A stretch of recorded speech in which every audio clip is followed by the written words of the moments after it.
Hello dear students, this is Pragati. आपण पाहतो आहोत polynomials exercise 2.4 question number 10. Factorise each of the following.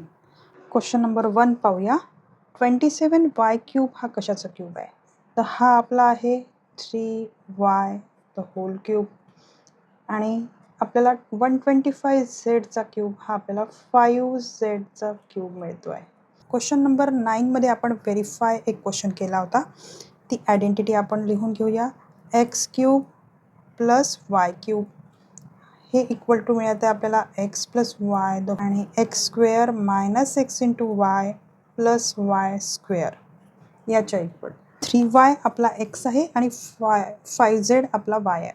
तर x plus y आपला काय मिळतो? आपल्याला मिळतो 3y प्लस 5z.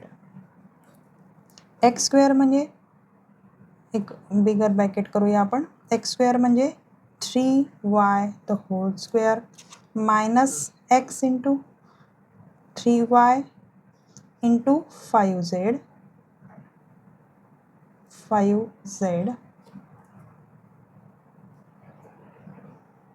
आणि प्लस वाय स्क्वेअर म्हणजे 5z द होल स्क्वेअर. ते ब्रॅकेट क्लोज करूया आणि बस हे ब्रॅकेट सॉल्व करूया. आपला आन्सर रेडी आहे. First bracket as it is राहील 3y प्लस 5z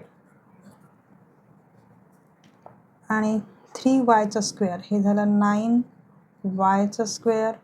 इथे मायनस राहील.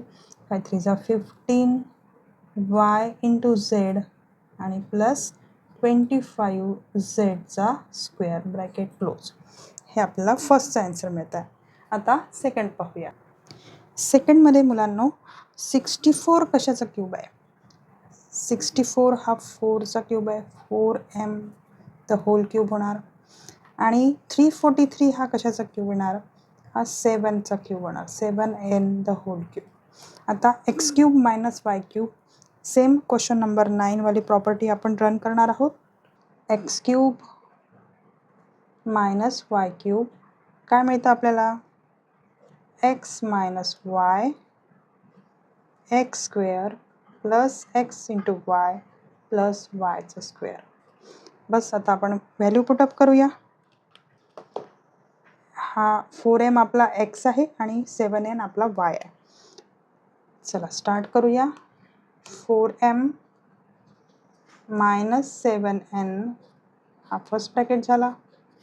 एक्स स्क्वेअर म्हणजे 4mचा whole square plus x into y म्हणजे 4m इंटू 7n प्लस वायचा स्क्वेअर म्हणजे 7nचा स्क्वेअर ब्रॅकेट क्लोज. असं आता सॉल्व करूया. 4m minus 7n as it is राहणार. 4mचा स्क्वेअर हा झाला 16m स्क्वेअर. 7 4 जा 28 प्लस 28m इंटू n आणि प्लस 49nचा स्क्वेअर. अशा प्रकारे हा क्वेश्चन संपतो आहे मुलांनो.